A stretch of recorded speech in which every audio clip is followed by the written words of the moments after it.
Vous nous regardez à la télévision également aussi. Merci de votre fidélité, mesdames et messieurs. Merci à ceux qui nous rejoignent sur Kania, Zik, non plutôt Makona FM, voilà, du côté de Gekedou, évidemment. Vous nous écoutez là sur cette radio. À Farana, c'est Bambou FM qui nous relaye de ce côté à toutes nos antennes locales, à Bokeh, Kindia, Zérékoré, donc sur 99.7 à modulation de fréquence. Retrouvez l'intégralité de l'émission également aussi sur guinée114.com, mais aussi sur guinénews.org. On va continuer, mon cher Roby, l'émission avec cette autre actualité, mise en œuvre donc du contenu local, les faits au-delà donc des prescriptions. On le sait très bien, mon cher Jacques Lewalino, le contenu local, ça revient encore à la mode. Oui. Et sauf que quand on voit sur le terrain, c'est tout à fait autre chose. Oui. Je vois des manifestations du côté de Katogouma à Bokeh, pas plus tard que la semaine dernière. Je vais peut-être rappeler ce qui se passe du côté de Kamsar, avant que Tamba ne revienne sur les détails du contenu. Parce que Kamsar, au fait, ce qui a été fait l'a été bien avant même que le gouvernement pense à travailler sur un texte finalement pour organiser tout ceci, mettre des principes, obliger certains engagements de la part des sociétés. Il me semble, il y a des années, la compagnie des bauxite de Guinée, pour mettre un terme un peu ou minimiser un peu les manifestations qui avaient cours dans la cité, avait décidé finalement d'aider les jeunes locaux à créer des très petites et moyennes entreprises, donc des TPE, qui ont donc été créées dans le domaine de la sécurité, dans le domaine du nettoyage. Ça, c'est au temps de Kemoko Touré. Je crois que ça avait été respecté à l'époque et ça a permis à certains jeunes d'avoir quand même des petites activités qui leur permettaient de prendre en charge et de ne pas voir tout simplement les activités prospérer de la part des miniers et qu'eux se retrouvent avec rien pour leur petite famille. Aujourd'hui, selon les informations, tout ceci a changé parce que les autorités préfectorales et les nouvelles autorités de la compagnie des bauxite de Guinée, mais également de comment on appelle la seconde société émirati là, GAC. Donc serait en train de remplacer ce qui était sur place, ce qui évidemment enregistre aujourd'hui des cris un peu de la part de certains jeunes. Nous n'avons pas encore tous les éléments autour, mais ce sont quand même des petits cris qui arrivent. Heureusement qu'il y a désormais une lettre de politique générale en matière de contenu local et puis un décret qui a été pris dans ce sens. Il serait important quand même que les sociétés s'y conforment et que les jeunes puissent en profiter. Ça s'appelle les TPE, voilà, du côté de Kamsar, voilà, c'est bien cela. Allez-y, mon cher Tamba, voilà, vous allez appuyer le micro. Voilà. Alors c'est quand même important parce que le contenu local c'est devenu un terme à la vogue, à la mode. Tout le monde en parle, local content, là-bas, ici, ça s'est transposé un peu partout. Même si en Guinée, ça n'a été popularisé qu'avec le secteur minier, pour lequel d'ailleurs il existe cette lettre de politique sur le contenu local. Mais il s'agit en fait d'un principe transversal applicable à pas mal de domaines, partout où, dans la production des biens et des services des autochtones, des communautés, des entreprises locales peuvent être sollicitées, mais surtout là où elles ont soit l'aptitude ou elles peuvent en avoir justement pour produire les biens et services concernés. On parle de contenu local justement pour cela. Il y a une vision basique, salutaire. Et quand on a commencé à parler du contenu local, nous étions tous très contents. Très contents. Parce qu'en fait, vous parlez aujourd'hui de développement. Vous savez, c'est très macro. Mais du développement, ça commence souvent à la base. Les grandes gueules. Impulsé par un accroissement de la productivité, des productivités locales. Et c'est tout ça qui va soutenir la production nationale et affecter nos indicateurs économiques, toucher à l'indice de développement humain et faire en sorte que les gens y vivent bien à l'intérieur d'un territoire. Le principe directeur, donc, la vision du contenu local, c'est d'aller justement vers un partenariat gagnant-gagnant. Vous êtes un État, vous n'êtes pas fermé, vous êtes ouvert à des investisseurs étrangers, à des firmes internationales, à des entreprises d'envergure, même nationales, qui s'invitent sur des territoires au sein de communautés, comment faire en sorte que et l'État, et les entreprises, et les investisseurs, et les communautés bénéficient des retombées, des actions qui sont développées sur leur territoire. C'est ça la vision du contenu local. Mais là, ce qui est intéressant, c'est qu'en Guinée, et comme un peu partout aujourd'hui, ça a été formalisé à l'intérieur d'une lettre. Vous savez, quand vous avez un décret, ou si vous voulez, quand vous avez une politique publique, donc qui a vocation à être générale, oui, il y a des lettres qui viennent davantage étayer ces actions-là. Parfois, on va jusqu'à des lois, parfois on va à des arrêtés, comme instrument de mise en œuvre de la politique en question. Oui. Alors, il y a cette lettre sur la politique du contenu local en République de Guinée. En particulier, c'est même d'elle que s'inspire mon propos de ce matin, dans le domaine minier. Oui. Deux principes fondamentaux. Il y en a plusieurs, hein, mais il y a deux principes que je veux évoquer qui ont un lien avec les faits qui ont été évoqués et qui vont être évoqués tout à l'heure par les amis. La mine, le premier principe, c'est de pouvoir développer une offre intérieure et un réseau d'approvisionnement à l'intérieur des territoires où des actions de développement sont en train d'être menées. Oui. Développer une offre intérieure sur la base d'initiatives locales portées par les TPE, les très petites entreprises, en tout cas des initiatives locales. Oui. Il faut donc porter l'action vers cela, mais ensuite, grâce à ces entités qui se créent au niveau local, vous avez un réseau qui viennent donc c'est une constellation d'organisations qui viendraient autour d'activités qui sont, elles, portées par des entreprises plus grandes ou même parfois par l'État. Je vous donne un exemple tout bête. Vous voyez une société chinoise qui vient construire une route en Guinée.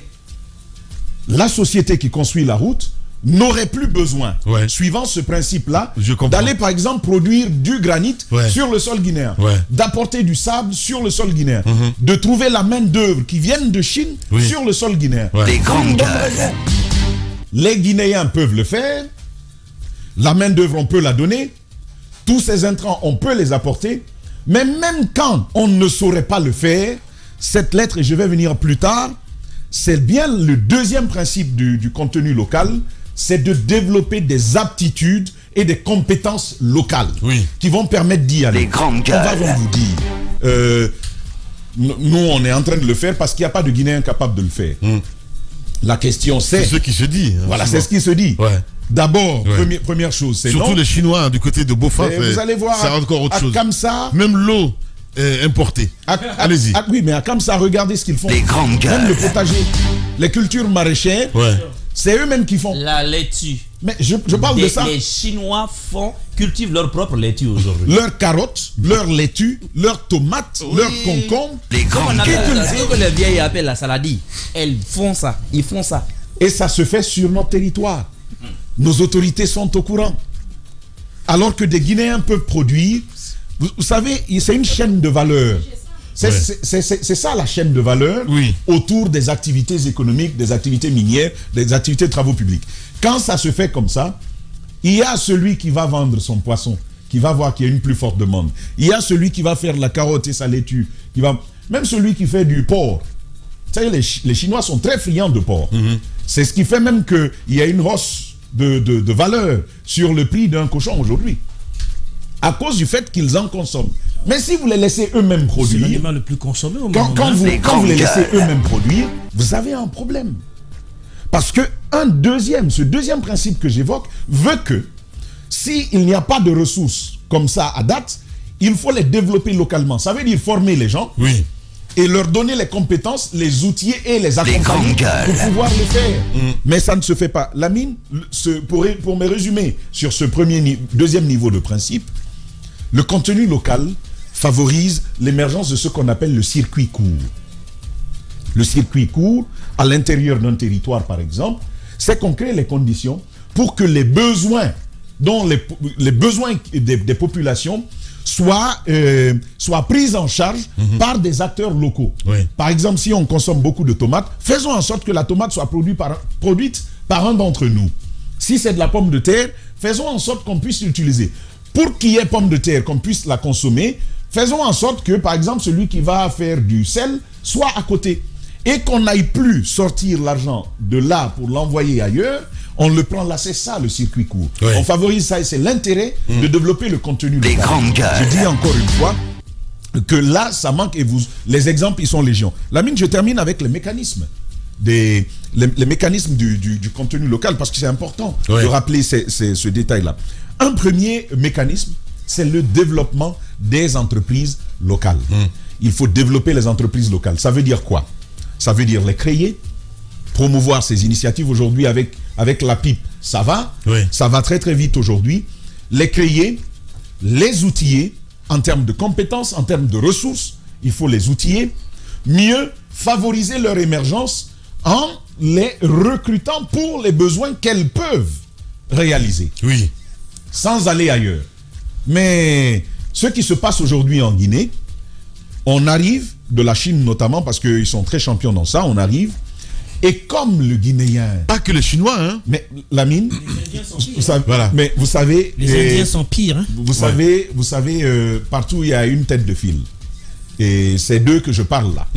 Eux, ils viennent, ils parviennent à créer même des entreprises en ayant simplement un Guinéen qu'on place à la tête. Waouh. Simplement un Guinéen. Les grandes gueules. Vu que, regardez par exemple le transport de la bauxite ici. Vous pensez que c'est des Guinéens qui ont acheté tous les gros camions là? Les gros camions, à l'époque où la bauxite était transportée par des camions. Vous avez remarqué que la plupart des Guinéens qui se développent là-bas ont des camions de marque chinoise. Comment ils ont fait? En creusant très bien, vous allez voir que le Guinéen qui est là, il crée l'entreprise, la Chine lui offre les moyens et le marché. Juste un prête-nom en fait. Prête-nom. Un prête-nom. Il est là comme un pot-au-feu, il les fait, et puis ça va. C'est ce qui se passe. Alors, donc, les entreprises locales, en fait, ne sont pas développées du tout. Deuxième mécanisme pour promouvoir le contenu local prévu par cette lettre de politique, c'est bien la formation et la création des emplois locaux. Parce qu'on va vous dire, mais ils n'ont pas les ressources.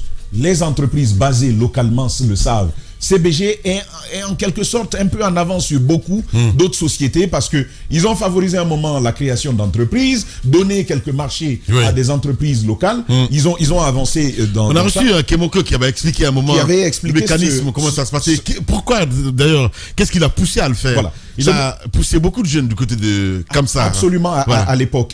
Et la c'est pas le monde comme nous fait. Du tout. C'est une obligation. Si vous exploitez nos ressources à l'intérieur de ces communautés-là, vous êtes obligé de le faire. On va vous dire il n'y a pas de ressources, mais non. En fonction de vos besoins, vous avez l'obligation de former un vivier local de compétences. C'est ce que ce deuxième mécanisme dit. Ensuite, grâce à cela, grâce à vos activités, vous créez des emplois locaux. Des emplois locaux. Et donc un impact direct sur la communauté. Sur la communauté, il y a l'impact direct sur la communauté. Mais quand ça ne se passe pas comme ça, vous avez un sérieux problème. Je termine avec cette histoire. Vous savez, 2016, je suis recruté par l'Institut républicain international pour Niamey. Lamine, j'arrive en bonne et due forme. J'ai passé les tests. C'était un concours international. J'ai passé les tests. Je l'ai eu. Et je suis parti. J'arrive.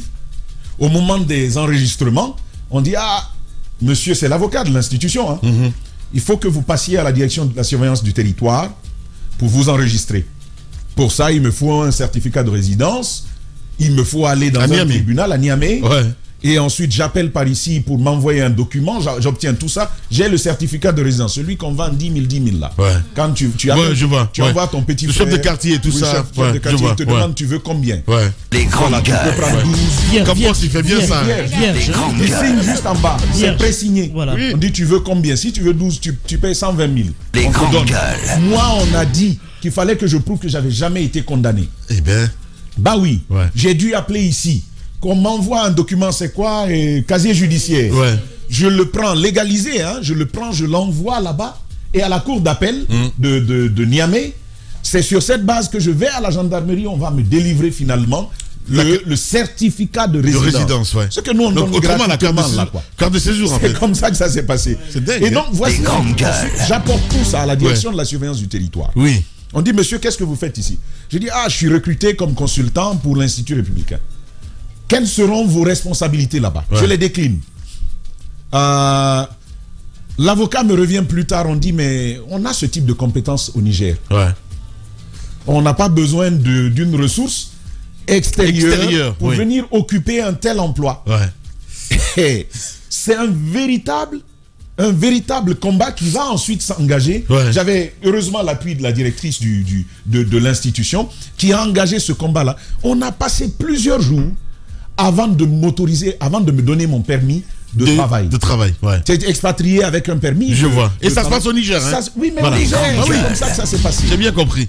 Et c'est tout à fait normal. C'est tout à fait normal. Bon, non, comme on est gentil, on est un peu kiri, il n'y a pas de problème. Tu veux, tu viens, tu prends, et puis et tout le monde est content. Ça se passe de cette façon-là. Mais ce qui me fait le plus mal, c'est le Chinois qui vient faire un verger, qui vient faire un jardin. Avec laitue dedans, avec carottes, comme si nous on ne peut pas faire ça. Il ne faut pas trop les en vouloir, parce que pas que ce milieu, mon cher Obi, c'est pas normal. Je n'ai pas dit que c'est normal. Je n'ai pas dit que c'est normal. De toute façon, la normale s'imposer en norme en Guinée, ça tu regardes les travaux publics, ça c'est autre chose aussi. Mais c'est ce que je dis justement. D'autres domaines. C'est pas non plus. Ce que je veux dire, c'est que faire un jardin, c'est pas non plus interdit. C'est pas. Ce qu'il faut situer peut-être. Faut peut-être situer les responsabilités à un autre niveau. Vous savez. Non, ils n'ont pas le droit. Mais c'est partout. Dans un permis de travail, c'est partout. Tu sais pourquoi tu viens. Son contrat, c'est pas venir faire du maraîcher ici. Je suis d'accord. Si c'est petit, c'est pour sa propre nourriture. Il n'a pas le droit de le faire. Il n'a pas le droit. Il peut pas le droit. Moi, j'étais choqué la dernière vacances que j'ai vu à l'hôtel à Bokeh. Il y a un autre niveau de responsabilité qu'il faut situer. Vous savez, quand vous demandez à un jeune Africain aujourd'hui, spécifiquement dans les zones extractives, c'est-à-dire dans les zones minières, vous leur demandez qu'est-ce que vous voulez, qu'est-ce que vous attendez de l'État et des sociétés minières, ils vont vous dire tout de suite des opportunités. Et les opportunités, c'est bien évidemment lié à l'emploi et au partage des richesses de la localité parce qu'ils estiment qu'ils viennent de là. Ce qu'il faut faire, c'est que dans le cadre du contenu local, bien évidemment, c'est qu'il faut imposer aux entreprises un certain nombre de règles depuis leurs installations. Parce qu'ils ont obligation à un moment donné de partager même les compétences techniques avec les travailleurs locaux, avec des entreprises locales. Vous leur dites, lorsque vous venez... Ça s'appelle la transmission. Absolument, de la transmission de technologie. Quand vous venez, au début de vos installations, même pour la construction, parce que généralement, même leur propre gîte, ils construisent. Vous ne pouvez pas accepter que pour construire un abri, qu'on envoie des maçons chinois, qu'on envoie des plombiers chinois, qu'on envoie des électriciens indiens, etc. Non, vous leur imposez à ce que il y a certes des experts parce que vous estimez que dans les zones comme Bokeh, Kamsa, etc., la compétence n'est pas certes tellement développée. Mais vous faites en sorte que des entreprises locales, des entreprises de maçonnerie, de plomberie, d'électricité soient associées à la construction de ces gîtes et que le partage de technologies, parce que vous n'êtes pas obligé de les recruter après. Mais vous aurez quand même créé une chaîne de valeur parce que ces gens-là pourront à un moment donné se déployer sur le terrain et faire des travaux beaucoup plus experts. Vous savez, aujourd'hui, lorsque vous regardez dans les BTP en Guinée, il y a encore quelques années, lorsqu'un plombier vient faire votre douche et que vous amenez un plombier sénégalais à côté, il construit le même type de bâtiment et qu'il fait la douche, vous verrez tout de suite la différence entre les deux douches. Parce que l'autre douche sera plus confortable que la douche que les Guinéens ont fait parce que le travail, l'expertise n'est pas là. On a raté le coche depuis le début. Je pense que c'est à un moment donné, à ce début-là, qu'on devait imposer à ces entreprises. Ce qui est intéressant dans le cas des entreprises minières, différemment des entreprises qui viennent par exemple pour les constructions de routes, de maisons, etc. Parce que les constructions de routes et de maisons, généralement, ce sont des contrats qui durent entre 2 à 4 ans. Ça dépend de la mansuétude de l'infrastructure. Mais les miniers, eux, ils restent plus de 20, 30, 40, 50 ans. Je suis d'accord. 20, 30, 40, 50 ans. Donc, ils sont mieux placés. C'est pour ça que le contenu local, il est plus développé parce qu'on estime qu'eux, ils ont un temps imparti beaucoup plus long. Et donc, le partage d'expertise, le partage d'expérience peut être sur la durée et qu'une certaine génération de jeunes peuvent être formés sur 20, 30, 10 ans. Ils n'ont pas l'obligation de les employer, mais on aura quand même formé des ouvriers qualifiés. Au plus haut niveau, mon cher. Bien sûr. Si vous vous rappelez cette sortie de Bomaf, à un moment donné ici, après, on a écouté le PDG de Bomaf qui disait à l'époque qu'il était un petit peu avec le pouvoir, que le pouvoir devait de l'argent. La centrale qui est à la tannerie ici, la centrale qui est à la tannerie, j'y ai fait plusieurs tours à l'époque lorsqu'on la construisait. Mais vous voyez, vous avez tout le monde était étranger. Vous avez des Burkinabés, vous avez des Sénégalais, vous avez des Béninois, vous avez des Nigériens. Le quota des Guinéens qui existait, à peine si c'était le gardiennage à la porte. C'était que des gardiens à la porte, à la limite des chauffeurs de je ne sais 4x4, etc. Mais ça, c'est pas des emplois pour lesquels. Mais comment on peut situer aujourd'hui les responsabilités? Les responsabilités sont situées au niveau de l'État. Oui. C'est l'État qui n'impose pas trop des contraintes à ses entreprises. C'est l'État qui ne surveille pas le respect des cahiers de charges. C'est l'État qui ne surveille pas le respect des contenus du cahier de charges des contenus locaux, parce que tout y est défini. C'est bien écrit, mais l'application fait défaut. Ouais. Vous allez aujourd'hui à Bokeh, par exemple, vous avez une entreprise, vous demandez aux jeunes, est-ce que vous avez même la chaudronnerie, vous demandez aux jeunes, aux chaudronniers qui sont à Bokeh, est-ce que vous avez été associés, par exemple, aux travaux de soudure? Ils vont vous dire non, on n'a même pas été associés, on ne sait même pas comment ça s'est passé. Ce sont des Chinois qui sont venus souder toute cette ferraille. Pourtant, ça existe localement, ça existe. Ouais. J'en connais d'ailleurs du côté de Kamsar et tout voilà, ça faillit là. Il y a une compétence incroyable, quoi, sincèrement. Voilà. Mohamed, on va parler d'autres domaines aussi, hein, parce qu'il n'y a pas que les miniers, il n'y a pas que les travaux publics. Il y a aussi le pétrole, mon cher Mohamed. La mine. Si vous permettez, sur le domaine des mines, d'abord, vous vous rappelez, le 18 janvier dernier, il y a une rencontre qui s'est tenue au ministère des Mines, notamment sur la construction des sièges de ces sociétés minières.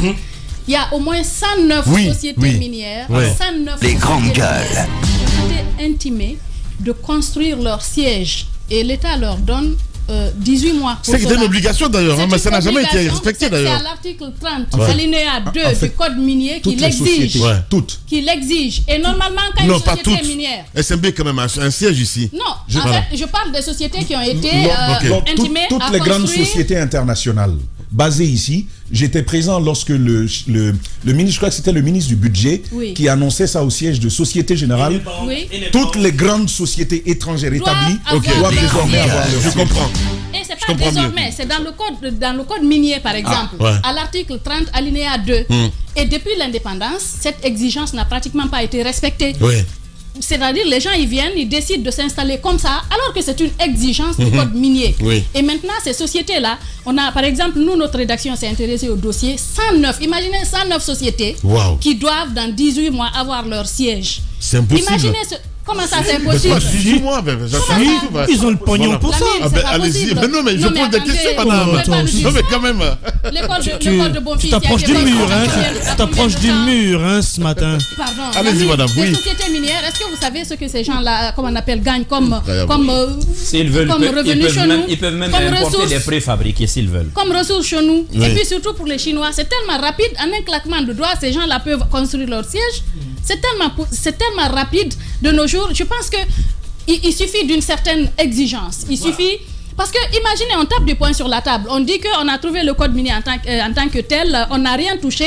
On ne viole aucune loi. On ne vous impose rien. Mais ça, c'est dans le code minier. Et depuis 1958, les gens ne s'y prêtent pas. Les gens ne respectent pas cette exigence. Au moins, on devrait le faire.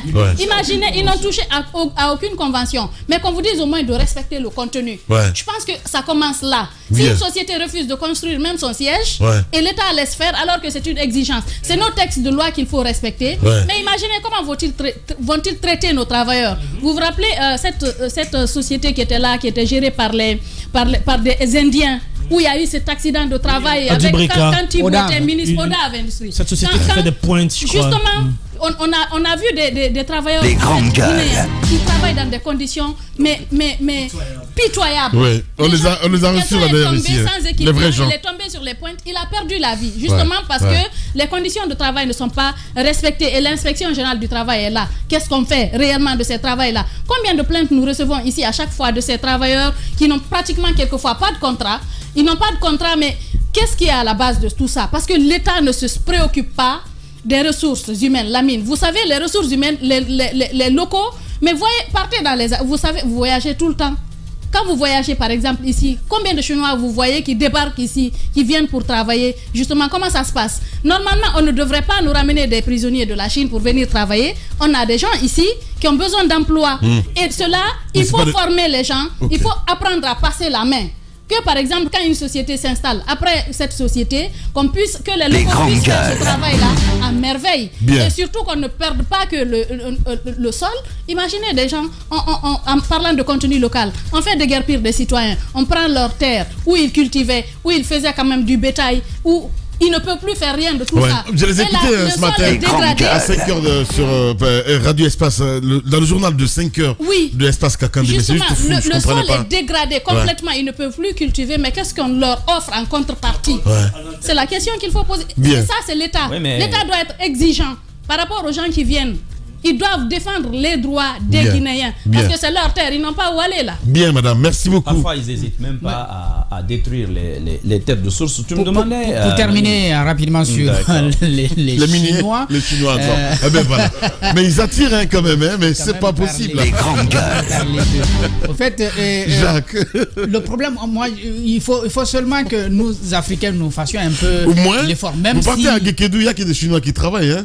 Oui, mais vous savez ce qui se passe là-bas. On en parlait il y a quelques jours. Parlant de Gekedou. Allez, vas-y. Non, mais ce dont il y a des Chinois qui sont de nationalité guinéenne et qui sont nés à Bokeh. Ça, je veux te dire. Oui, mais ce qu'il évoque là est très sérieux parce que ce sont des Chinois qui sont en réalité dans des villages de Gekedou et qui travaillent dans du granit. Le granit, l'exploitation on a vu ça en venant d'ailleurs. Qu'ils auraient dû laisser, en tout cas, je crois que cela devrait revenir au locaux. Et eux, ils devraient acheter, n'est-ce pas, ce granit-là avec nos frères qui auraient la possibilité, n'est-ce pas, de vendre du granit. Mais c'est eux-mêmes qui dynamitent et qui détruisent les bas-fonds. Dans la sous-préfecture de Tékoulou, c'est aujourd'hui une pratique. Il y a eu de témoignages quand on faisait l'émission. Il y a quelques jours encore, on m'appelait de là-bas pour dire que ça continue. On continue à dynamiter, à détruire davantage les bas-fonds que les populations exploitent. Donc, mais la faute au plus haut niveau, mon cher ami. Il y a la question d'autorisation. Mais il y a souvent des témoignages que nous avons, c'est hallucinant. Parfois même, ils le font en catimini. Vous entendez, parce que ce que les autorités et peut-être même les citoyens vont voir, c'est la route qui est faite, ce sont les infrastructures qui sont bâties.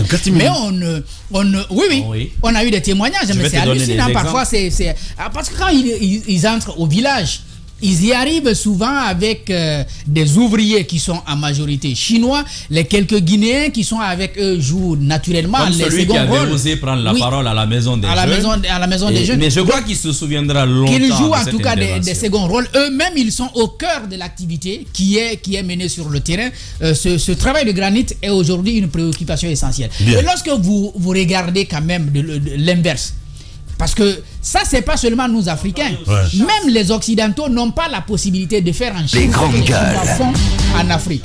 C'est-à-dire aller implanter une entreprise française ou américaine en Chine et puis au lieu de trouver de la main-d'œuvre locale, vous amenez des Américains et des Français. C'est pas une vérité, c'est pas une possibilité aujourd'hui. Vous lisez tous les commentaires sur le business en Chine, ils vous diront tout naturellement que vous avez un certain nombre d'obligations, vous êtes obligé de recruter sur le plan local. Je suis d'accord. Je crois que de la même manière que ils font ces et les Canadiens d'ailleurs font pire cette année, parce que tu ne peux pas acheter de maison si tu es étranger.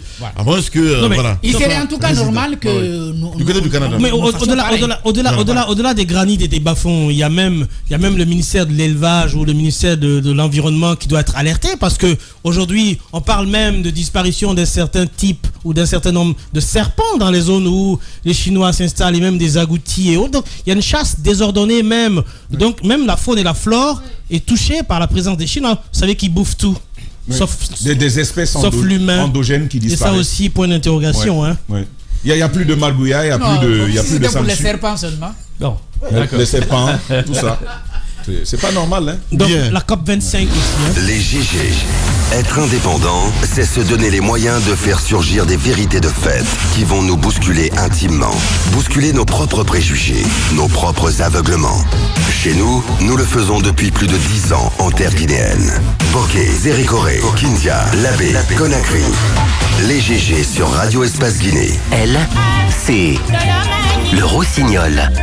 Quand elle naquit par une nuit de mai 1958, le cri qu'elle poussa fut si beau, si mélodieux, qu'il parut être une véritable cantilène. Depuis, on dit qu'elle est née en chantant, et elle ne l'a jamais démenti. à la maison, à l'école puis en ville, partout, Massila a chanté. À l'écouter, certains pensent même qu'elle parle en chantant. Massila, de retour. Elle ensoleille ce nouveau disque de sa voix de rossignol. Incandescente et nostalgique à la fois, elle déploie son registre vocal avec une ferveur contagieuse. Massila, de retour, avec Adafo Evans, bientôt.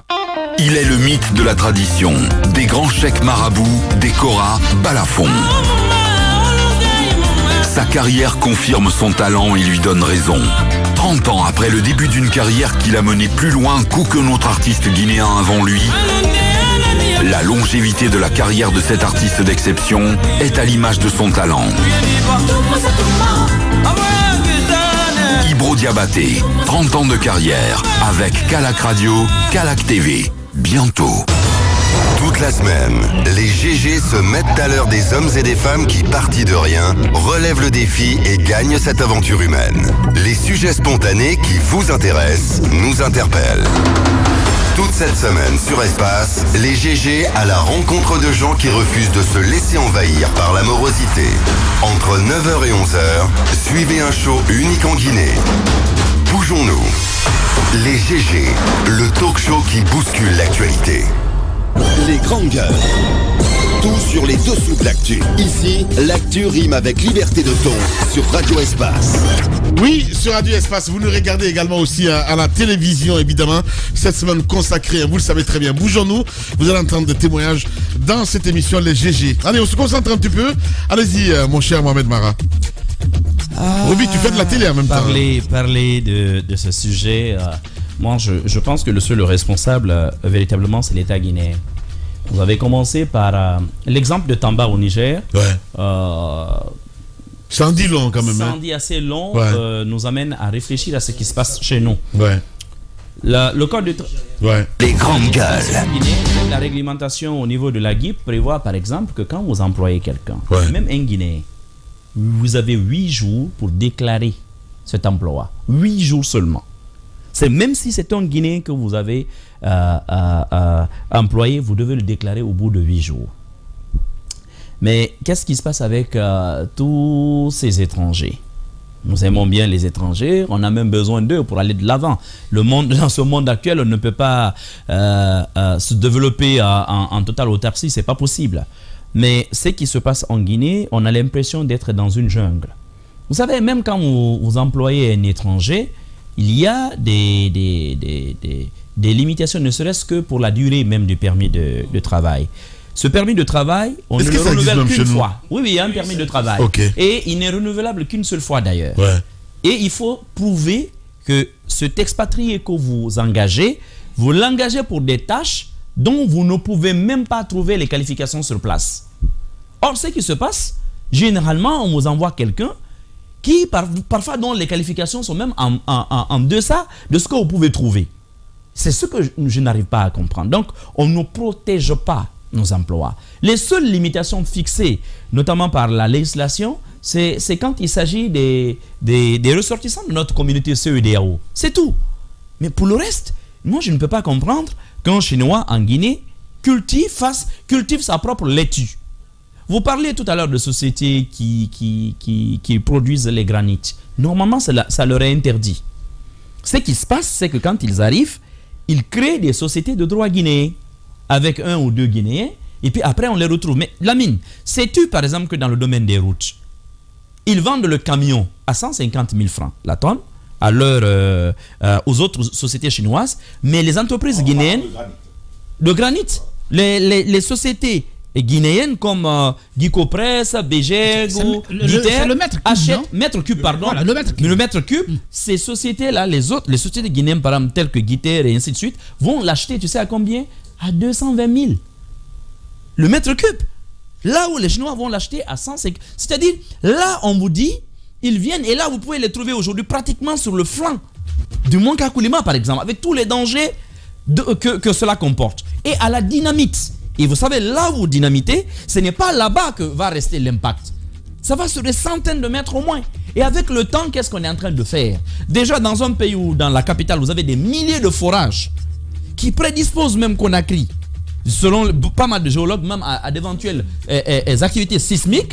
Et maintenant, ils font exploser. Regardez le long du corridor, là, même de Conakry jusqu'à Forikaria. D'ici jusqu'à Kissidougou.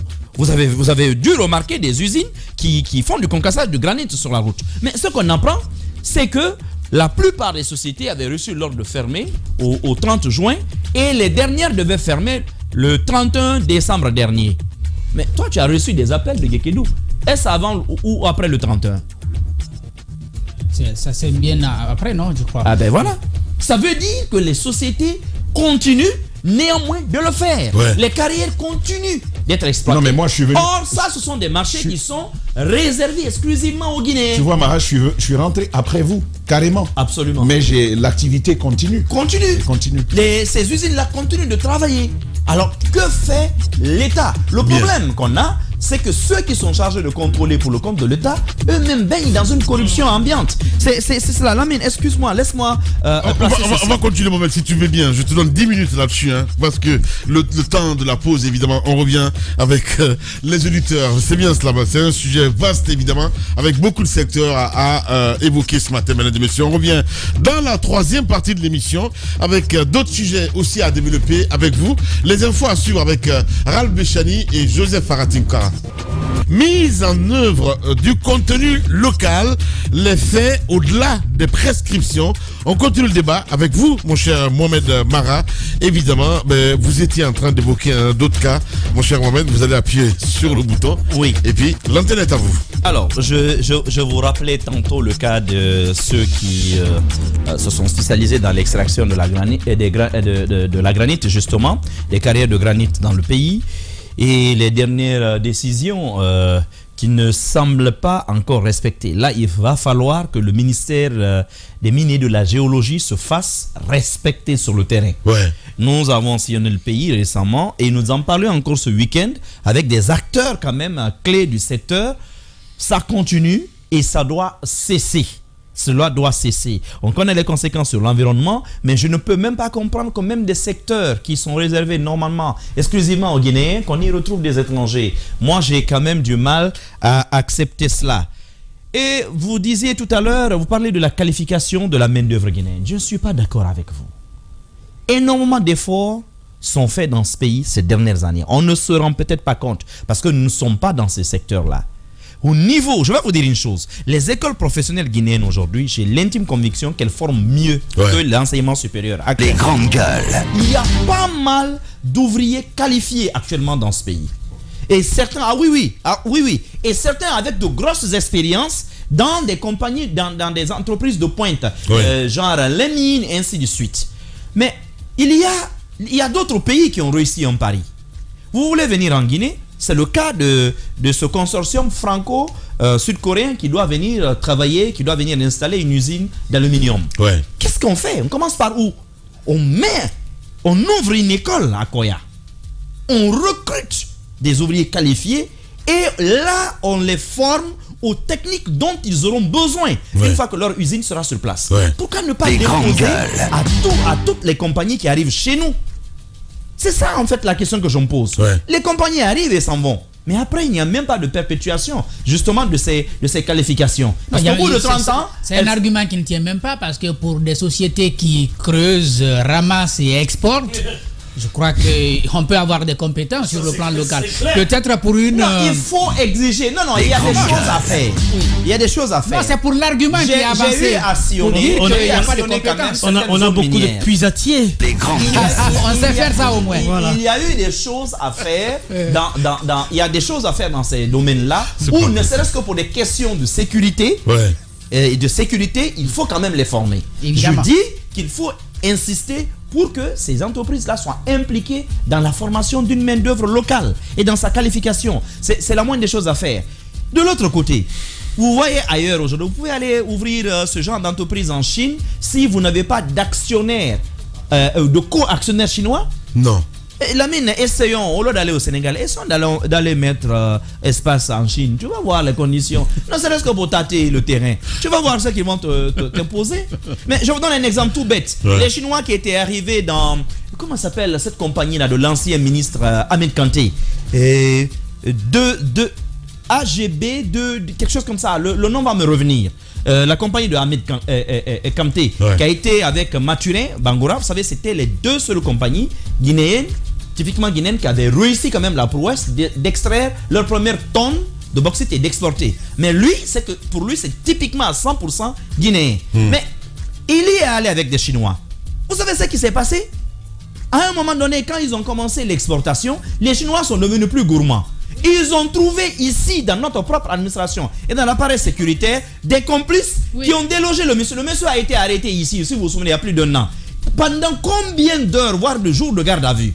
Et vous avez vu, il a fallu à un moment donné que le colonel Doumbouya qui venait d'arriver tape du poing sur la table. Il y a des gens qui... On a même voulu entraîner le colonel dans ce dossier. Dans ce dossier. Mais ce n'est pas terminé. Il a fallu vraiment la... Yero, c'est pas fini. Figure-toi. C'est vrai que le permis, lui, appartient à un Guinéen. Donc, vous savez, il y a pas mal de gens qui ont des permis dans ce pays, mais eux-mêmes n'exploitent pas. Ils louent leur permis à des compagnies qui viennent exploiter. Tout ça, c'est un problème. Mais aujourd'hui, si vous allez sur le site, vous vous rendez compte que les Chinois ont bloqué une bonne partie du quai. C'était partout où c'était déjà construit en consortium avec les Guinéens. Aujourd'hui, ils amènent leur propre tracker, ils prennent la bauxite, ils exportent.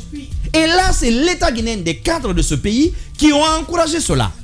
Pendant ce temps, eux, ils ont des dizaines de millions de dollars d'investis, faute de port, parce qu'il faut maintenant qu'ils construisent leur propre port, ainsi de suite. Et l'État tranche de cette façon. Partout dans le monde, on protège ces juniors locaux. C'est pareil dans les BTP. C'est pareil dans les BTP. Je vous donne l'exemple. Koya Dabola, sur les 600 millions de dollars, en respectant justement cette mesure de contenu local, 30% devait revenir aux Guinéens, soit 180 millions de dollars. Dites-moi, quelle est l'entreprise guinéenne qui est sur le tronçon?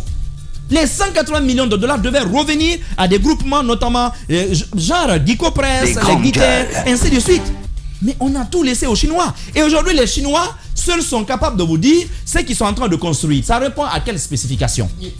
Et au même moment, Roby, tu permets, au même moment, en Chine, aujourd'hui, l'État guinéen, ça fait combien de mois? Parce que depuis l'arrivée des militaires, ils n'ont pas pu envoyer une mission. J'apprends que c'est avant-hier, normalement, qu'une mission devait arriver. Personne ne sait à ce jour les coûts des travaux en fait qu'ils sont en train de réaliser, parce qu'ils les pompent directement sur les sous de la Guinée qui arrivent là-bas quand la bauxite est vendue. Mais personne ne sait ce qu'ils sont en train de prélever. Or, normalement, quand les travaux sont en Guinée réalisés, il faudra que les travaux soient contrôlés et reçus par la Guinée après réception. C'est normalement la Guinée de viser les paiements. Mais non, ce n'est pas ça. Il n'y a même pas de visa. Ils les prélèvent directement là-bas à la source. Les grandes gueules. Il y a des choses qui se passent. C'est-à-dire, ils embarquent. Non, en fait, l'argent guinéen, la contrepartie de la bauxite, qui on dit c'est pour nous, c'est la contrepartie de la bauxite. Ce sont des entreprises chinoises qui travaillent, mais c'est la Chine, donc c'est les Chinois, le gouvernement chinois à travers, je crois, Exim Bank, qui paye les entreprises chinoises sur la base des déclarations des entreprises chinoises et non pas d'un visa de la Guinée. Et ça ne passe pas par le gouvernement guinéen. C'est ça, en fait, nous avons réalisé ceci. Aujourd'hui. Voilà ce que ça coûte. Le gouvernement guinéen n'a aucune idée. On ne sait pas si la mission pourra... on va voir, parce que la mission, normalement, c'était avant-hier, en principe. On va voir dimanche, mais... Si c'était des entreprises guinéennes, au moins qui avaient reçu des lots, des tronçons, ces entreprises qui seraient là au jour le jour, pourraient alerter l'État sur un certain nombre de manquements qu'elles seraient en train de constater chez des partenaires chinois. Mais non, on ne le fait pas. On ne le fait pas. Les 180 millions de dollars, ça aussi, ils les réalisent. Mais il y a pire. Il y a pire. La terre, vous avez été dans quelques mines, la mine. Vous avez vu comment on décape la terre? On prend tout, on exporte. Est-ce qu'il y a des métaux rares? On ne sait pas. La quantité, les quantités. Ça peut m'arriver en ville. Les quantités sont eux qui nous disent nous avons exporté 20 millions de grandes gueules. L'État guinéen à ce jour, sauf erreur de ma part, et j'aimerais même défier le département de nous prouver qu'il a des instruments de pointe lui permettant de savoir combien de tonnage quitte le pays par an. Et ça, c'est un autre problème. Pourquoi aujourd'hui ne pas autoriser des chefs d'entreprise guinéens de créer des ponts bascules en mer? Pourquoi ne pas le faire? Même si vous leur dites, prenez 10 centimes, prenez 15 centimes par tonnage de peser, au moins ils vont peser. La Guinée saura exactement quelles sont les quantités qui quittent son sol. Mais et également, on va continuer à créer de l'emploi, on va continuer d'enrichir des Guinéens. Mais on ne le fait pas. On dit, on prend la terre, on s'en va comme ça. C'est pour cela que je prie Dieu, au moins que ce projet d'usine d'aluminium la première de toute notre histoire, parce que j'apprends quand même que les discussions sont très avancées là-dessus, puisse voir le jour. Je vais terminer par ceci. Le secteur pétrole. Sahara est là. Le Nigeria qui est à la tête de Sahara. Nous apprenons que le monsieur, aujourd'hui, a même créé une société de droit guinéen. Et ben voilà. Oui, lui-même désormais est en train de livrer des hydrocarbures à quelques compagnies dont on a déjà les noms. Les grandes gueules. C'est eux, normalement, qui importent les hydrocarbures. Normalement, leur travail s'arrête là-bas, à la porte. Là-bas. Ouais. Au dépotage, ils doivent s'arrêter là. Ouais. Mais il y a des Guinéens qui leur donnent l'autorisation. Ils créent des compagnies de type guinéen. Donc, ils se retrouvent, mine de rien, dans la distribution de manière déguisée. Ouais. Vous trouvez tout ça normal? Peut-on encore parler de... Et que dit la SONAP par rapport à ça, Mohamed Mara? Les grandes gueules. Non, je pose une question. Il ne dit rien. Ah ben, vous avez la réponse. Voilà. Il y a déjà... Non, comment ça, j'ai la réponse? Vous avez la réponse. Non, pas du tout. Silence. Non, mais silence radio quand même. Là, je ne le reconnais pas, là. Mohamed Mara. Les grandes gueules. Je te promets, je reviendrai ici avec un dossier gros sur le secteur des hydrocarbures. Et déjà, ce qui est en train de se préparer, parce que les gens s'activent. Ils sont venus récemment. Ils se sont activés même auprès de certains cadres de la présidence. Il se passe des choses pour que, à la fin de cette année, que le contrat justement de Sahara soit reconduit. On en parlera là. Bien, allez-y. Non, mais je comprends très bien. C'est un dossier qui est très gros. C'est très carabiné.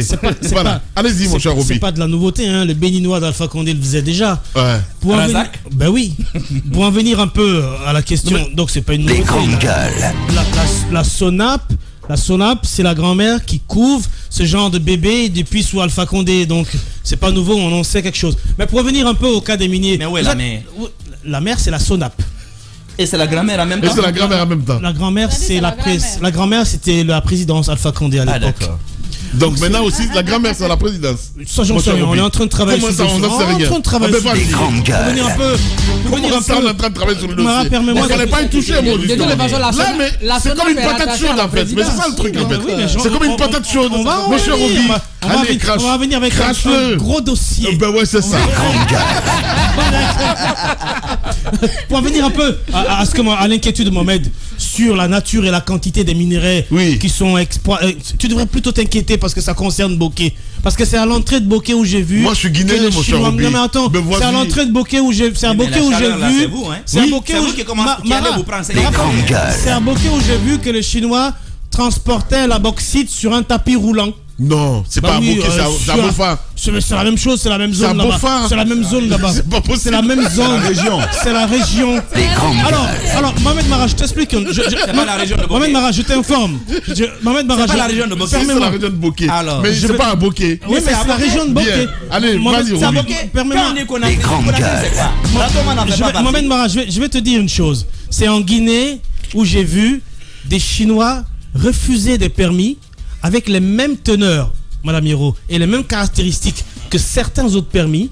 Ils le refusent, mais ils se battent à mort pour obtenir ce permis-là au prix de n'importe quelle corruption. Ça veut dire quoi? Ça veut dire tout simplement qu'ils ont détecté là que part de la bauxite. Donc ça veut dire que dans une zone où ils exploitent, ils peuvent non seulement exploiter la bauxite, ils peuvent y être le diamant, ils peuvent y être l'or qui n'est pas déclaré. Tout ça, c'est de l'argent de la Guinée qui disparaît. Et d'ailleurs, les conditions d'exportation sont connues, les conditions d'extraction sont connues, les conditions d'exportation aussi sont connues. Les tonnages qui sont déclarés ne sont jamais vrais. Il y a un plus-value qui est perdu. Je pense que Mohamed a parfaitement raison. Il y a trop de corruption au niveau du ministère des Mines. C'est l'un des ministères les plus corrompus que j'ai jamais existé dans ce pays. Et les Chinois ont quasiment pris. Ils ont la main sur le ministère du CPDM. Mais si la mine, c'est pas un secret de polichinelle. Mais non, mais les Chinois, ils disent. Ça l'est. Mais pas que les Chinois. Dans cette histoire, il n'y a pas que les Chinois. On se souvient bien de AMR. Il y a les Indiens d'Achapura. On connaît comment ils ont obtenu leur permis. Voilà. Donc, si tu veux qu'on continue, la liste elle est longue. Mais continue pendant qu'on y est. Le temps ne nous permet pas. Le temps ne nous permet pas. Il est 24. Le temps nous permet, mon cher Roby. Vas-y. T'as le tapis. Vas-y. Attends, je regarde Madame Hiro. C'est plus intéressant parce que le diable est à gauche.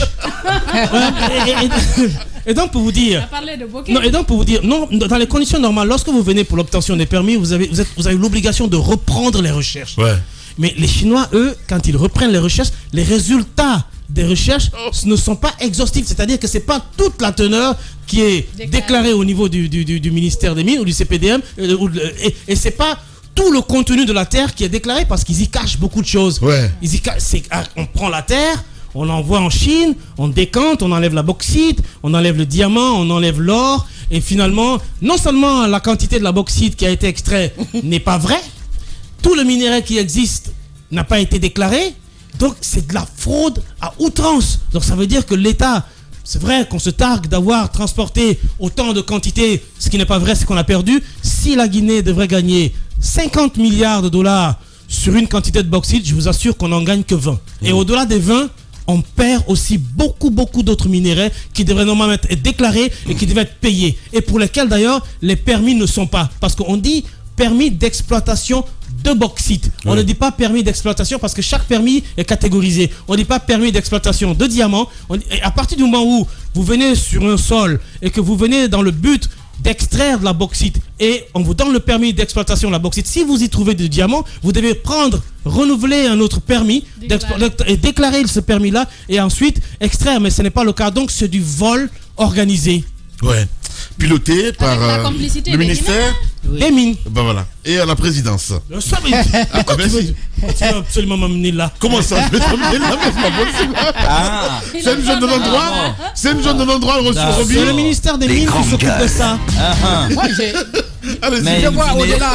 je pense que au-delà du contenu local, au-delà du contenu local qu'on s'efforce à faire respecter aujourd'hui, il faut peut-être questionner aussi la responsabilité du ministère à travers des Mines, à travers le ministère des Mines, voilà, précis, et à travers la Sogipami, dont le rôle, je crois, c'est la promotion du patrimoine minier.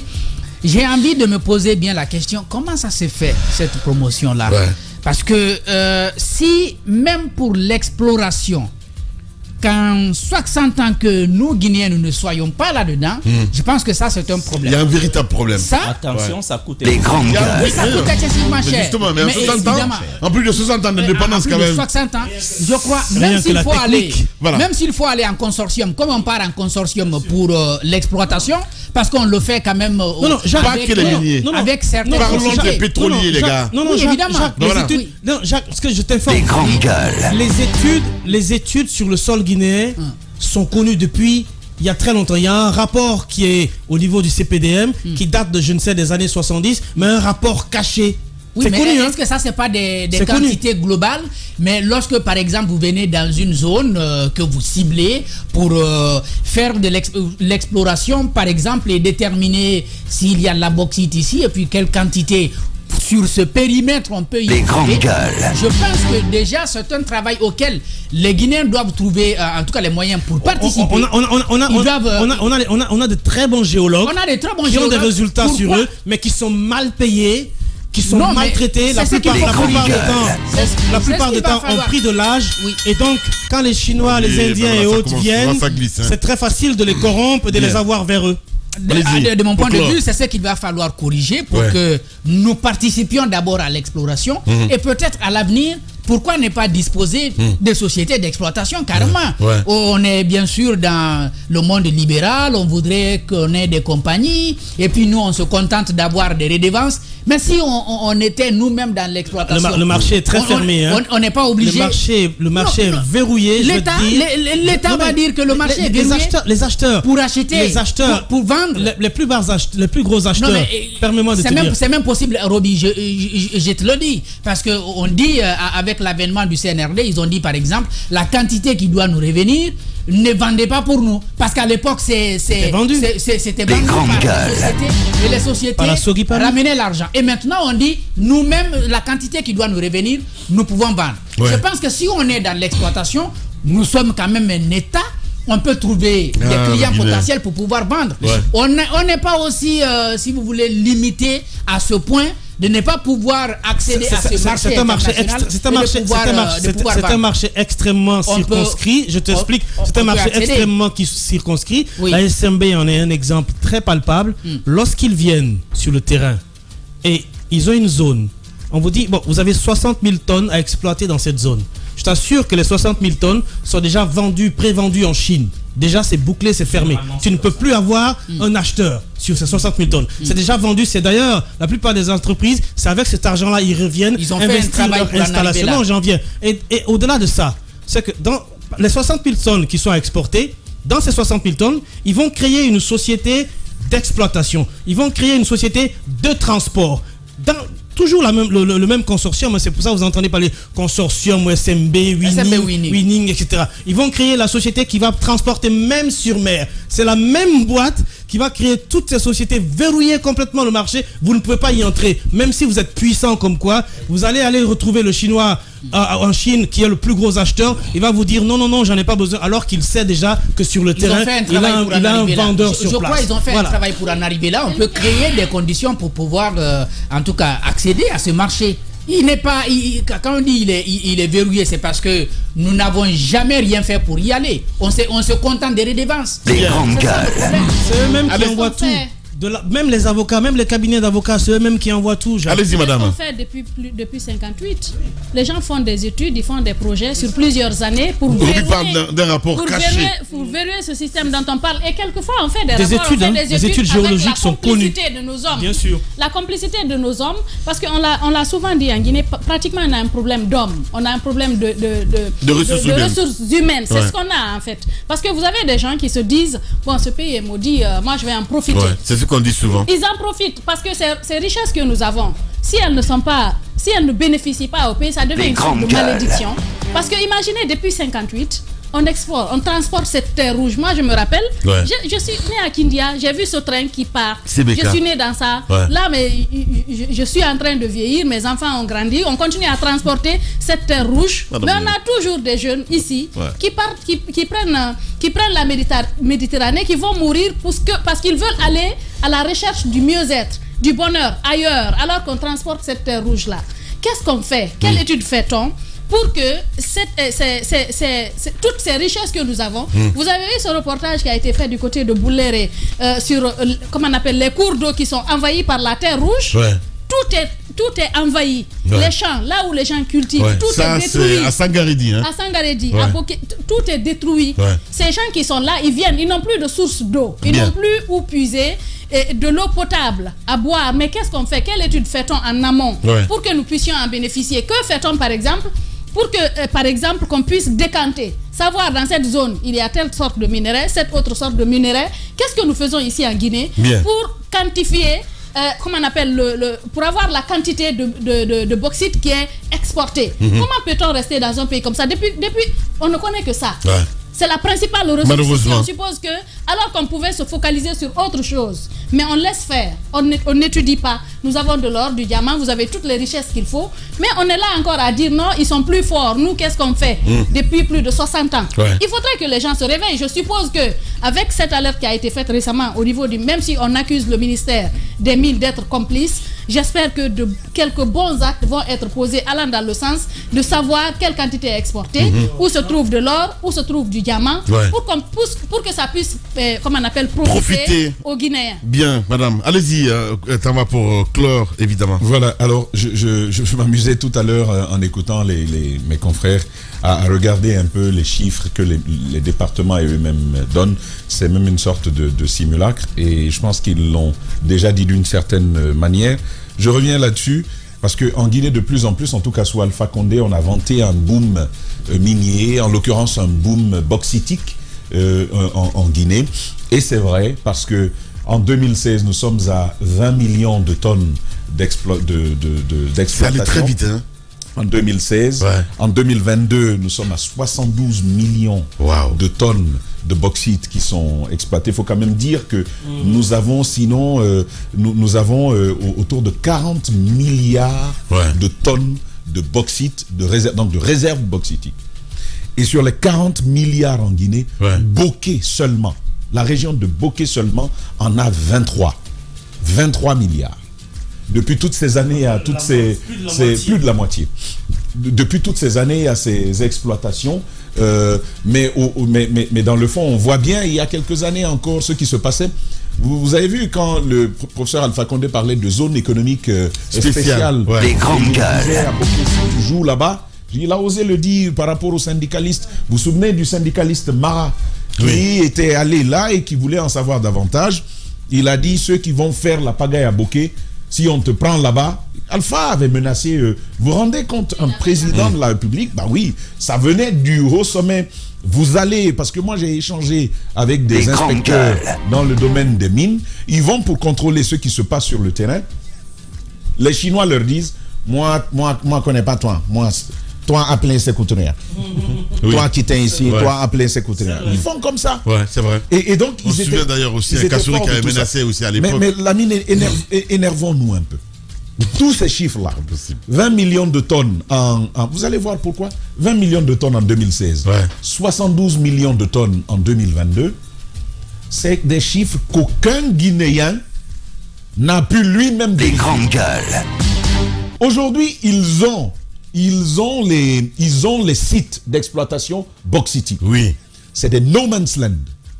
On produit là-bas. La terre rouge est prise, elle est prélevée, elle est déposée sur leur tapis là. Antoine parlait de tapis, Antoine parlait de tapis volant. Des grandes gueules. Un tapis aérien. Oui, Il disait tapis aérien. Antoine, c'est pas possible. Non, après, il a connu. On parlait de pont aérien. Vous vous souvenez tantôt avec les guerres et tout. Là, c'est le pont aérien de la bauxite. Grand Co va nous manquer. Là aussi, une société chinoise. Il nous suit certainement. Des grandes gueules. Et donc, les tonnages là sont pris, directement déposés sur le tapis aérien d'Antoine. Donc, c'est drainé tout droit dans les barges. En fait, les voies, là où on aurait pu, on parle encore de contenu local, là on aurait pu avoir du travail pour les Guinéens, le transport, Roby s'est cassé la margoulette à ce marché-là. Alors, là où pourquoi il est révolté. Non, mais il sait ce qui se passe de ce côté-là. Il sait ce qui se passe de ce côté-là. Ça, pardon. Des grandes gueules. On va revenir là-dessus. Alors, c'est un fou furieux ce matin. Il y a de quoi, hein. Hey, non, mais il y a de quoi. Tu imagines les camions là-bas, Et ce que donc, ça aurait pu ramener? Mais ils préfèrent mettre les tapis. Même quand il y avait des camions. C'est le contenu local, hein. Voilà, mais même quand il y avait des camions sur le transport, permet Roby. Ah bon? Oui, je suis guinéen. Permet. Ok. Voilà. Même quand il y avait. Des grandes gueules. Dans le cas de la bauxite, je suis guinéen. Alors, même quand il y avait des camions et qu'il fallait transporter ça, qu'est-ce qu'on dit?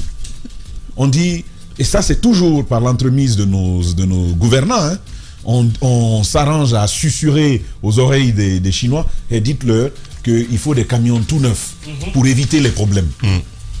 Lui, il ne peut pas trouver un camion tout neuf. Et donc, on s'arrange et avec nos acteurs, notamment de l'administration, mais il déverse des camions tout neufs sortis d'usine, fabrication pour la plupart chinoise. On apporte ça là-bas. Donc, les petits qui se débrouillent là, c'est mort. Ensuite, on va créer ce tapis-là. Et ça se dépose directement sur leur barge là-bas. Ça arrive, ça tombe dedans. Les gens ont un circuit fermé. Ils ont un port à eux. Ça quitte là-bas, ça passe pas par chez nous. Ça va tout droit. Sans contrôle. En Chine, sans contrôle. Quand ils arrivent là-bas, c'est même pas à partir d'ici qu'on te dit la quantité qui est prise. C'est quand ça arrive en Chine que c'est dépoté. On s'arrange là-bas, on dit et combien on va leur dire?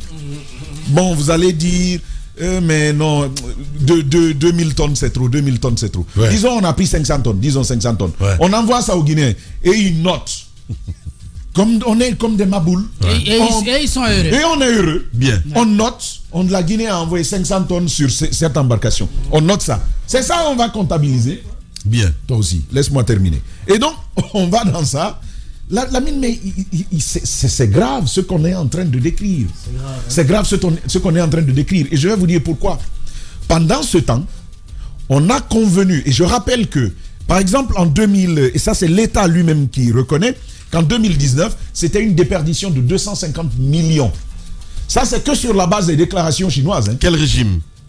Mais là, c'est l'État actuel qui... ces informations sont très actuelles. 250 millions de tonnes perdues en 2019, 350 millions de tonnes perdues en millions de dollars, pardon, perdus en 2020. Perdu. On est conscient de ça. C'était effectivement reversé. Sur les redevances. Oui, mais les grandes gueules. Effectivement reversé. Une autre question, je vais y venir. Parce qu'il faut en venir. Alors, là où je vais, Lamine, Pendant ce temps, pendant que ils viennent, ils prennent, les Chinois, ils prennent là, ils vont là-bas, ils nous disent ce qu'on a pris. Nous avons convenu d'un accord avec la Chine à hauteur de 20 milliards. C'est sur cette base-là qu'on réalise les infrastructures. Et la Guinée paye comment? La Guinée paye sur l'exploitation de la bauxite. C'est sur ça qu'on paye. Et on dit 20 milliards, la Chine doit nous donner ça. Qui est fou? Vous ne contrôlez pas ce que j'exploite. Vous ne contrôlez pas quand j'embarque. Vous ne contrôlez pas quand je débarque. Et puis vous voulez que les gens ils soient simplement chrétiens comme ça? Ils vont vous appeler pour vous dire exactement ce qu'ils ont pris chez vous. Les grandes gueules. Et l'État est conscient de cela. C'est ce qui se passe là. Ouais, bien. C'est ce qui se passe. Mieux. Mais vous savez, dans cette situation-là, dans cette situation, tout ce qui est lié, même sur le contrat là, on va y revenir les jours et les mois à venir. La mine. L'État n'a aucun contrôle sur le paiement des entreprises, par exemple, qui participent à la réalisation des travaux dans le cadre de ce contrat, des 20 milliards. C'est-à-dire que s'il y a une entreprise chinoise, elle envoie ses hommes, elle envoie ses factures. Quand toutes ces factures-là remontent auprès de la banque ne demande pas à l'État guinéen, est-ce que vous êtes d'accord avec ce que les entreprises nous remontent? Bien. Elle paye tout simplement. L'État guinéen, il n'y a pas de mécanisme de contrôle autour de cela. Voilà. Sur les bureaux de contrôle notamment. Tu te rappelles pourquoi on avait arrêté les travaux à un moment donné de Kindia? Est-ce que vous vous souvenez de la fameuse journée porte ouverte? Je crois que c'était le 20 juillet 2020. Tu y étais au Millennium. Je ne sais pas si tu te souviens de ceci. Il y avait une histoire de 8 millions de dollars. Mais comment est-ce qu'on peut envoyer une mission de contrôle, mais une mission de contrôle dont les frais sont pris en charge par l'entreprise qui est censée être contrôlée? Et c'est là qu'on a commencé à tout perdre. Figurez-vous que cette route-là, aujourd'hui, l'État même se rend compte, les techniciens guinéens se rendent compte que la structure de cette route, elle n'est pas la bonne. Mais quoi faire? Bien. Les travaux sont déjà réalisés quasiment. Qu'est-ce qu'il faut faire? Allez-y pour clore. Alors, je termine qu'il y a quand même, après avoir décrit tout ce tableau, il y a une prise de conscience qui commence à naître. Et il faut la saluer.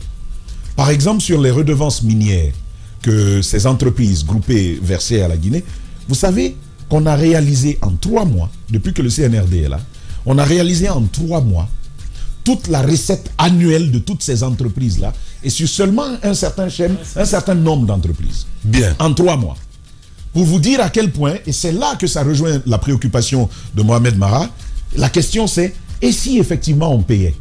Ouais. Et où ça allait? Ouais. Autre question à se poser. Sur le Simandou, c'est très très bien ce qui a commencé. La Guinée participe à la société de cogestion qui a été créée. L'État a un pourcentage naturel, sans apport, sur ce qui va être fait. Et au-delà de cela, les infrastructures vont profiter aux Guinéens. C'est une bonne chose. Moi, ce à quoi je veux encourager l'État aujourd'hui, c'est de nous aider dans tous les secteurs où nous avons de grandes activités, c'est de nous aider à avoir des champions locaux. Bien. Il faut qu'ils nous aident à avoir des champions locaux. Pas seulement du côté des sociétés minières. Hein, c'est très important. Justement, dans tous les secteurs. Et la pas seulement. Notamment le pétrole, tout à l'heure. Vous savez ce qui s'est passé avec les Mathurin et Maury Diané, quand ils exploitaient leur... Les grandes gueules. Vous savez ce qu'on leur disait, non?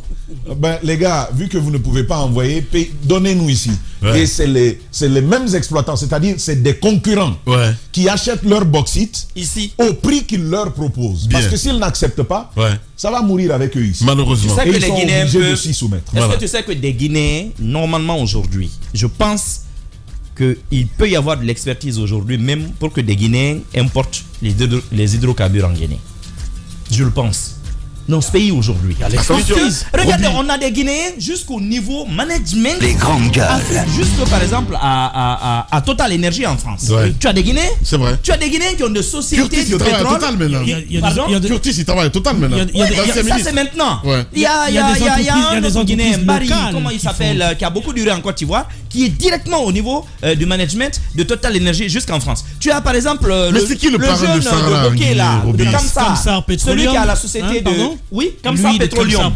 Lui, par exemple, il a livré la CBG ici depuis combien d'années? Depuis pratiquement une dizaine d'années. Pourtant, ce sont les mêmes opérations. Mais est-ce qu'il a les capacités? Hein? C'est très important. La mine, c'est à l'État. C'est une question qu'il faut se poser. Dès lors qu'il y a on peut tout faire. Monsieur, je suis désolé. Dès lors qu'il y a l'expertise. C'est pas qu'une affaire d'argent. Non. Mais je comprends bien que c'est un trading. Alors pourquoi ne pas donner la chance Est-ce que tu sais que Guinéens? cette société, Mohamed Mara, cette petite société dont tu parles là, comme ça, Petroleum, entre autres, qu'ils étaient sommés récemment au niveau de l'État pour qu'ils puissent payer les impôts et tout ce qu'il y a autour. Parce qu'ils ne payaient pas. Comment ça c'est autre chose? Comment ça c'est autre chose? Comment ça c'est autre chose? On parle de l'expertise. C'est à l'État. Non, mais c'est ça le problème. C'est la responsabilité de l'État que de dire aux entreprises. Madame Hiro, non, mais c'est pas possible. C'est la responsabilité de l'État. Le Nigeria encourage Dangote à investir. La Guinée, les grandes gueules. C'est un autre monde. C'est la responsabilité de l'État. Roby, lance-moi des pierres si tu veux, parce que je suis avec Mohamed Mara. Au même moment au Nigeria, l'État déroule le tapis rouge pour Dangote, qui investit quand même 19 milliards de dollars pour construire la plus grosse raffinerie d'Afrique de l'Ouest. Ces gars-là, en une semaine, ils te battent la production de l'ensemble des pays de la sous-région. En une semaine, en termes de production. Le Guinéen peut tout faire, Mohamed Mara. Il faut le mettre à l'œuvre. Je dis qu'on peut les aider à s'organiser. Ben voilà. Lamine, là, je suis d'accord avec toi. Doit y aller. Là, tu te réveilles à faire. Non, je te donne un exemple. Le pont dont on est en train de parler, ici à Tanéné, les 269 milliards, tu penses que c'est un emprunt ailleurs? C'est fait ici, avec une banque où toi-même tu te retrouves. Ici en Guinée, on peut les aider à s'organiser. C'est une question d'abord de mental. Mais je vais vous dire une chose. On a eu des présidents comme ça en Guinée, malheureusement, par moment, qui sont plus jaloux. Qu'une femme qui a retrouvé la maîtresse de son mari. Les grandes gueules. Un président qui dit on m'a dit que tu as beaucoup d'argent. Oui, un président qui dit on m'a dit que tu as beaucoup d'argent. On m'a dit que toi tu as beaucoup d'argent. Vous imaginez? Alors qu'il est là justement pour que des Guinéens aient beaucoup d'argent. Des champions guinéens. Des champions guinéens. Alors qu'on peut les organiser. Roby, on peut garantir des prêts. On peut les aider à s'équiper. Mais on ne le fait pas. Je t'explique. Je t'explique. Vous ne devez pas me reconnaître parce que je suis réaliste. Écoute-moi. Je suis réaliste, je suis désolé. Je t'explique. Non, ça ne passera pas. On a des bons exemples. Je t'explique très rapidement. On a des bons exemples. Ils sont pires, les gars. Non, la minoterie, tu ne peux pas dire qu'on ne peut pas. La récession de 2008. Ils sont pires. Voilà. Allez, continuez les grandes gueules chez vous. Les grandes gueules sur Espace, c'est la représentativité de la diversité de la société guinéenne. Ils n'ont jamais peur de défendre leurs idées. Entre débats animés, accrochages et éclats de rire, 2 heures de talk show pour parler, décrypter et débattre de l'actualité et des véritables préoccupations des Guinéens. De 9h à 11h sur Radio Espace et en simultané sur Espace TV.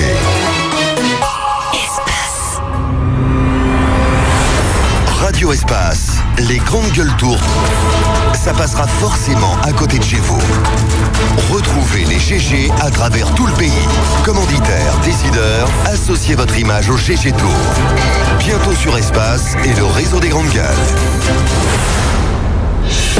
Radio Espace, Espace TV, les GG, le mur du jour. Le mur du jour, évidemment, mesdames et messieurs, avec Aïssatou Sané qui, elle protège bien, hein, évidemment, sa fiche, hein, voilà, parce que tout le monde est curieux là-dessus. Voilà. Non, Roby, tu ne me regardes pas comme ça. J'ai peur qu'on t'agresse ici dans le couloir, hein, sincèrement. Regardez Roby. Déjà avec les regards. Voilà, vous allez jouer. Roby, tu ne me brales même pas. Au niveau de la réalisation, si vous pouvez mettre, allez-y. J'ai vu les résultats. Allez, il y a une fuite. S'il te plaît, Mohamed. Il y a une fuite des résultats. Non, c'est bon. Il y a une fuite. Ce n'est plus crédible. Si, c'est crédible. Aïssatou Sané, voilà. On t'écoute, ma grande. Mara a eu 2 voix, pareil pour Roby. Une voix pour Tamba. Et puis le mur du jour, c'est Lamine avec 4 voix. Ça arrive, ouais. Je t'avais dit, mal est corrigé. Je t'avais dit que tu partais dans le mur. Tu te souviens? Voilà. Ben oui. Ah, c'est pas possible. Le vote n'a jamais été aussi transparent. Ouais, c'est ça, ouais. C'est de la folie. Allez, on revient dans un instant. Le pouvoir rend fou. L'argent rend fou. L'amour rend fou. La télé rend fou. Le foot rend fou. Twitter rend fou.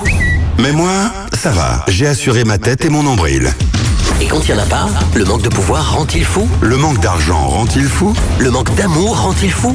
Le manque de télé, le manque de foot rend-il fou? Le seul choix qui ne rend pas fou, c'est le chiffre 99,799. Radio Espace Guinée, avec vous. 99,799. Et partout dans le monde, sur Apple Store et Android. Radio Espace, les grandes gueules. Les conseils des grandes gueules.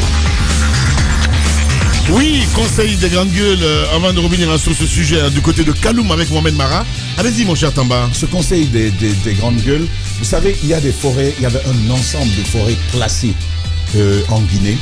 Beaucoup ont disparu. Ouais. Mais là, on s'en prend à une forêt mythique qui fait quand même office même d'identité aujourd'hui et de symbole en Guinée. C'est la forêt Ziama. C'est la forêt Ziama. Qu'est-ce qui se passe-t-il? On parle de chinois. On parle de chinois, Lamine, sur tous les autres aspects. Mais même là, on commence justement à entendre ce type d'écho. On va s'y intéresser pour voir ce qui se passe. La forêt commence à se clairsemer. Waouh! Et ce serait simplement dommage. Très dommage. Ce serait simplement dommage que même ce type de forêt, on ne puisse pas mettre les moyens pour l'épargner. Voilà. Et à cela, il faudra. Nous sommes en train de travailler là-dessus avec les équipes de Espace TV, notamment à Cancan et en Zérékoré. Lamine, il faut voir ce qui se passe avec les feux de brousse chaque fois que la saison sèche arrive. Je veux invoquer rapidement ici quand même cette loi, la loi FIA sous Ahmed Sékou Touré. Chaque Guinéen qui naissait devait avoir son arbre planté. Première chose. Mais chaque année également, c'était bien que chaque Guinéen plante un arbre. Qu'est-ce qu'on a fait de cette loi FIA?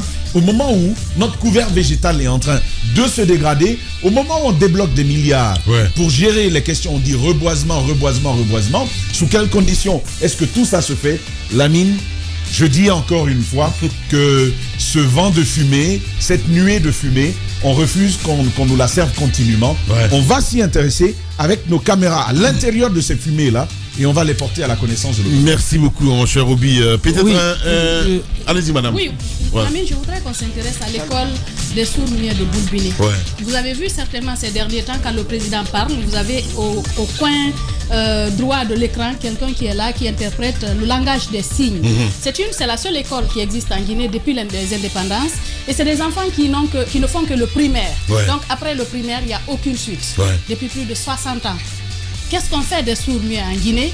Est-ce qu'ils ne devraient pas, ils n'ont pas le droit d'avoir un collège et un lycée? Je pense que c'est quand même, c'est incroyable que depuis plus de 60 ans, on n'ait qu'une seule école et que ces enfants-là n'ont aucune chance de continuer les études à la République de Guinée. Ces personnes qui font la traduction pour le président de la République, posez-vous la question, où est-ce qu'ils ont suivi leur formation? C'est ces gens-là qui enseignent à Boulbini. Il est temps, on va s'intéresser au sujet, peut-être recevoir les cadres de cette école pour qu'ils nous disent dans quelles conditions ils travaillent. Comment se fait-il qu'on n'ait pas pu au moins construire un collège ou un seul lycée pour ces enfants qui sortent de cette école? Voilà, merci beaucoup madame. Allez-y, Jacques Léo. Rapidement, puisqu'on parle d'éducation, moi c'est la question des zéniths sur laquelle je vais revenir. Vous savez, cette année, les 3 ministères se sont entendus pour laisser le soin au ministère de l'enseignement technique et de la formation professionnelle de procéder si vous voulez, aux orientations. Donc, à l'époque, c'était l'enseignement supérieur. Et après le bac, les candidats voyaient que sur la liste des écoles à choisir, il y avait des élites. Sauf que cette année, il n'y en avait pas. Le risque, c'est bien de se retrouver avec des premières années sans étudiants. Mais avant d'en parler, j'ai commandé quand même des images. Je veux les avoir pour revenir là-dessus parce que lorsque c'était sorti, j'ai eu des discussions avec le secrétaire général. Je lui ai dit, est-ce que vous ne voyez pas de risque que finalement les élèves que vous orientiez avant, les bacheliers que vous orientiez avant, même si certains finissaient par changer d'option, mais au moins vous les envoyiez, est-ce que vous ne voyez pas de risque que finalement qu'on n'ait personne pour ces écoles-là? Voilà, allez, Mohamed Mara, on part à Kaloum, Tidiane World Music qui nous signale ce fait de tentative de corruption, mon cher Mohamed Mara. Mais juste avant, vous me permettez de rappeler ce sujet dont on devait traiter aujourd'hui, la quintessence qui porte sur des soupçons de fraude liés au recrutement des futurs magistrats. il y a des problèmes liés à l'âge, il y a des problèmes liés même à l'ordonnance qui avait été publiée par le colonel Mamadi Doumbouya. Il faudrait que demain, on revienne sur ce sujet qui est de la plus haute importance. Et puis, ce sujet quand même crève-cœur. Ouais. Tidiane Souma, que tout le monde connaît. Ouais. Tidiane World Music. De Tidiane World Music. Ouais. Ce mastodonte quand même du domaine culturel dans notre pays pendant plus de 3 décennies. Vous vous souvenez qu'il y a quelques années, il a été victime d'un grave accident du côté du Canada. Et depuis, il en a vu de toutes les couleurs, véritablement, physiquement, financièrement, sur tous les plans. Pas bien. Aujourd'hui, honnêtement, il tente de se relever, il essaie de se réorganiser pour rentrer en Guinée. Mais nous apprenons quelque chose que nous allons vérifier, même aujourd'hui, et qui nous touche énormément. C'est que du côté de la commune de Kaloum, le domaine qu'il y a et qu'il compte, Badala notamment, qu'il veut exploiter, malgré les investissements et tout, ce domaine, on apprend que la mairie est en train de cannibaliser ce domaine-là, simplement sur fond de corruption pour le céder à une dame. Je veux bien alerter monsieur le ministre de l'administration du territoire. Ce qui se passe à la mairie de Kaloum, puisque il semble qu'on doit renouveler les effectifs, commencer par Kaloum. Parce que ce qui est en train de se passer n'est pas normal. Je vais vous dire une chose. Si Tidiane que l'on connaît, après ce qu'il a subi, on lui enlève le seul bien qui lui reste dans ce pays, de cette façon, je crains pour le pire. Et il est temps de lancer l'alerte. Ce n'est pas normal ce qui est en train de s'y passer. Il a un bail de très longue durée sur le dit domaine. C'est même pas l'État qui récupère. Il a un cédant qui est connu. Il y a eu des assemblées générales autour de ce dossier à la mairie. L'affaire a été tranchée. Sa propriété sur le dit domaine a été reconnue pendant longtemps. Il passe simplement la gestion pendant un petit temps à une dame. Et aujourd'hui, on ne veut même plus lui restituer cela et tout ça parce qu'il y a du nem-nem. On va se transporter à la commune de Kaloum pour y voir plus clair. Voilà, Mohamed Mara, merci beaucoup. Mon cher Obi. Un sujet peut-être bénin, mais qui, moi, me touche beaucoup et qui touche beaucoup de personnes, c'est que je veux interpeller le ministère de la Sécurité et le ministère du Transport. Il faut réguler la circulation sur l'axe Somphonia en ville avec ce qu'on appelle Bombona ou Namasté ou je sais quoi. Ils font beaucoup de dégâts dans cette circulation. C'est vrai qu'on va me dire oui, c'est un transport moins cher, il faut penser aux vrais gens, etc. Mais quand eux et les motards s'agglutinent dans les embouteillages entre 2 files de voitures, c'est pas les rétroviseurs qui restent, c'est pas les voitures, la peinture des voitures qu'ils épargnent, ce n'est même pas parfois les passants qu'ils épargnent. Je pense qu'il y a beaucoup de dégâts dans cette circulation. Je ne sais pas quel mécanisme il faut trouver. Je ne suis pas en train de dire il faut les interdire. Mais s'ils doivent circuler... Non, je ne suis pas en train de le dire, Lamine. Pourquoi tu aimes toujours me mettre du côté du mauvais côté? Ce que je veux dire, c'est qu'il faut trouver un mécanisme pour réguler la circulation. S'ils doivent continuer, il faut qu'ils se mettent dans le fil normal de la circulation. Parce que même, regardez, même en France, les motards ne viennent pas s'agglutiner entre les voitures. Ce n'est pas possible. Vous vous mettez dans le fil de la circulation. Là, c'est bien. Mais à chaque fois qu'il y a embouteillage sur cet axe-là, c'est beaucoup de dégâts. Les gens se plaignent. Et quand ils viennent, ils partent avec votre rétroviseur. Ils ne s'arrêtent même plus. Bien. Vous savez que vos yeux pour pleurer, c'est même pas les peintures qu'on épargne. Il faut réguler la circulation sur l'axe Somphonia en ville. Quitte à interdire, ça ne me dérangerait pas. Eh ben, tu me rejoins. Eh ben, c'est ça. Eh ben, voilà. Hein? C'est Roby Dadis désormais. Allez, merci à vous tous, mesdames et messieurs. Merci à Madousso, à Kémo Massaré, ici à la radio. Merci à Malissila Poutine, à l'homme de nuit, Alassane Diallo. Mesdames et messieurs, sur Radio Espace, les infos à suivre pour votre plaisir. Et sur Espace TV, si vous nous regardez la nuit, vous allez retrouver juste derrière moi Kadia Toubamba pour le plus lion des mornings. Prenez soin de vous. À demain. Au revoir.